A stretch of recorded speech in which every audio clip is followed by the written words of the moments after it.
Two things first. I don't like following someone who speaks better than I do. And looks better,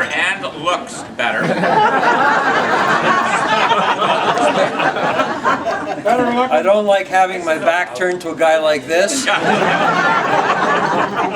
comeback. This is maybe the biggest crowd that I've seen from the CLF. Here, here. A lot of familiar faces, some faces I've never seen before. It's a pity that we have to meet like this, but it's great that we live in a society where so far we're allowed to meet like this and say what we want to say and the way we want to say it. We're waiting for the Supreme Court of Canada to tell us whether or not they're going to hear our appeal on the Russell Forced Bilingual Bylaw Act. We should know, I would imagine, either by Christmas or a little bit after Christmas. If the Supreme Court says they're not going to hear the case, then it becomes the law of Canada. Not just the law of Ontario, but the law of Canada. It means that any municipality can legislate on issues of not just language and not just culture, but any of the guarantees that are given to us through the Charter of Rights and Freedoms. The Charter of Rights and Freedoms is essentially a charter of suggestions. Anytime a judge or a group of judges of one mindset or the other can decide what is to be protected and what is not to be protected, it means we have no guarantees. And freedom of expression is the foremost guarantee that we have in any free society. The fact that we are allowed to say whatever we want to say to a reasonable limit, and you have the right, or we all have the right, to hear what somebody wants to say, and it's not just, of course, a spoken word. The Supreme Court has made this very clear over the years. The freedom of expression encompasses everything. What we say, how we say it, whether it's in written form, whether it's electronic, whether it's printed, we're allowed to express ourselves. The moment we lose that right to express ourselves the way that we want to, it's the beginning of losing everything. Most people in this country seem to pay more attention to what happens in the States than what happens in Canada. And justifiably so. You know, whether we want to admit it or not, and the people in this room, I think, are all conservative or more conservative minded than our average co-citizens. We understand that freedom begins and ends in the largest and the most powerful country in the world. What happens in the States inevitably will affect us as well. So we pay attention. And unlike our politicians, American politicians fight for every vote they get. Once they get the votes, what they do with it is a different story. They're politicians. But they will beg, they will steal, they'll lie, they'll cheat, they'll do whatever it takes to win. We saw that in the last election. I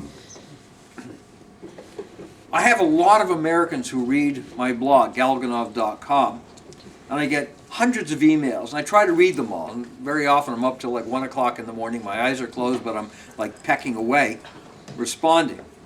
All the people who write to me, except for the ones who really don't like me a lot, which seems to be far and few, are conservatives. And they keep telling me that, you know, you're lucky to be living in the country that you're living in comparison to the United States. And it's too hard for me to explain why that's not true. It's too complicated. It's complicated for us. So to explain it to somebody else, it would just blow their minds away. They have enough problems. Usually we're always trying to catch up to the Americans. What's happening now is the Americans are actually trying to catch up to us, but not in a good way. We don't realize, on average, how few freedoms we really have anymore. If I've told you this story before, I apologize, but I'll tell it to you again. Ann and I were invited to a friend's 70th birthday party. We don't like this guy. Don't like his wife. We didn't much like the people who were at the party. We knew a couple. But we've known him for such a long time, we felt obligated to go. So I went to his party reluctantly, and I knew one person there, really just one besides the guy and his wife. And he had a place in Florida, and he's a very wealthy guy, and a real leftist. So I had nothing to, everyone there knew who I was. But I really had nothing to say to anybody. And this is in Montreal. Montreal is still the king of Delhi. So in the dining room, they had this massive dining room table, just overflowing with every kind of deli you could think of. Fat smoked meat, Varenikas and kishke and all kinds of stuff that would, it's all heart-stopping. And so I'm talking to this guy about like nothing. He says, I heard you ride motorcycles. Thank God, something to talk about. And I said, yeah, I do. He says, me too. I said, really? He said, what do you ride? Well, I ride a motorcycle. He's got something a little bit above a scooter. But I don't care because it's something to talk about, so I'm going to talk about his motorcycle. And during the conversation, there's this one woman who was oversized. She had a big plate, and she's like, I'm looking at this, and I'm not the one to talk, by the way. It's not like I'm svelte. It's not like I don't like smoked meat and all the other stuff. And I said, do you ride with a helmet? Because it gets pretty hot in Florida. He says, well, yeah. And out of the clear blue, the woman with the plate says, well, he has to ride with a helmet. I said, why? Because that's the law. I said, why? She says, because he can hurt himself. I said, that's his business. So she says, but then we have to pay. I said, how do you pay? She says, because we got to pay for him to be hospitalized and see a doctor. I said, how old are you? I knew she wasn't 16. She was well past 70. When was the last time you paid taxes? When's the last time you had a job? I pay taxes. I got a job. I employ a whole bunch of people. So who the hell are you to talk about you have to pay for him? You don't have to pay anything for him. She says, that's the way our system works, and he has to wear a helmet. So I said, who elected you to be the protector of his head? And the argument got contentious. Now, this was a happy party. Until Ann and I got there. And I blame Ann, by the way, as much as me because she didn't stop me. Ann's sitting over there somewhere. Oh, there she is. And Ann would not hesitate to say he's lying. No exaggeration. I'm getting really pissed. And she's talking about the laws and we have to obey them. And I'm saying, now, there's a couple of libertarians in this room, Jean-Serge. And I'm not a libertarian. I'm a conservative. But I do believe in individual rights. Because the moment the government has more rights than you, it's lost. It's all gone. So I'm thinking to myself, and I'm now speaking out loud, really loud, and I said, I never voted for anyone to tell me what to do with my life. Long before there was a seatbelt law, I used to travel as a salesman all over Canada, mostly the Maritimes and that. I would wear a seatbelt. I drove at least 50, 60,000 miles a year. I wore a seatbelt long before anyone even thought they were fashionable. I had my lights on all the time, and people used to flash me, to tell me I got my lights on. So I said, good, they've seen me. Long before there were laws that said you have to have running lights. I ride a motorcycle, and I ride in the States a lot where there are states where you can ride without a helmet. I wear a helmet because I feel more comfortable wearing a helmet. But I never elected anyone, I never voted for anyone who was going to tell me how to live my life. Ever. If I want to ride my motorcycle without a helmet, that's my business. If I want to ski down a hill without a helmet, so far we're still allowed, it's my business. If I want to do anything with my body and my life that's not going to endanger somebody else or inconvenience someone else, that's my business. But here's this woman with this big plate. I'm giving her no shortage of suggestions. She's filling it up. And I'm getting really pissed. So the conversation sort of ends like this. I'm an employer. I pay taxes. I pay other people who pay taxes. And all that money is going to go to opening up your arteries because you're eating this crap. Put the plate down.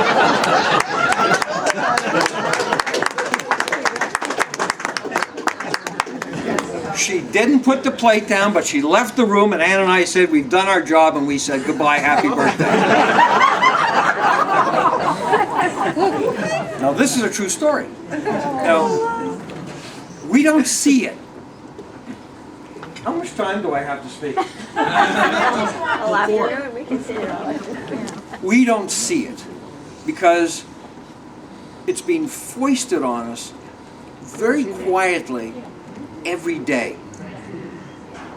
We are the nanny state that the Americans are heading towards. When I was a kid, my mother, who loved me a great deal, so did my dad. They didn't tie me down in the house and say, don't do anything because you might get hurt. First fight I ever got into, first fist fight, I was probably 8 or 9 years old, and the kid punched the shit out of me. And go to my father, and I'm fighting back tears, mostly out of embarrassment. My father said, well, how'd you do? I said, what do you mean? He said, well, did you give as good as you got? I said, not really. He said, did you hit him? I said, not really. My father could have gone to the other guy's house and had it out with his father. Or in today's age, you call the police. Or you call a lawyer. My father grabbed me. He said, this is not going to happen again. Now, my father grew up on the tough streets of Montreal, like really the tough streets. He was poor, he lived in a multicultural area. Having a fight every day was like part of your life, whether you started or the other guy started. He dragged me to the Y, and he says, the next time you get into a fight, you're not going to lose. And if you're going to lose, at least you're going to go down fighting. That's what it was like then. I don't have to tell you that. We lived in Lower Outremont, Montreal, poverty part of town, but we didn't live that far from Mount Royal. By foot, we can walk there in about 15, 20 minutes. And it gets dark at 4:30 in the afternoon. We would grab our toboggans, and in the dark, we would go up Hutchison Street all the way to as far as, and I don't remember the streets any longer, get up to the side of Mount Royal and toboggan until 7, 8 o'clock at night. We didn't have money for fancy gloves. I wore socks. Those were my gloves. I'd come back soaking wet. My mother didn't make a big thing out of it. She just made sure, okay, get into the bathtub, and we'd have supper. And they didn't worry Well, maybe they worried, but they didn't stop me from growing up. Today, kids have to wear helmets on their bicycles. That's not a decision the parents make.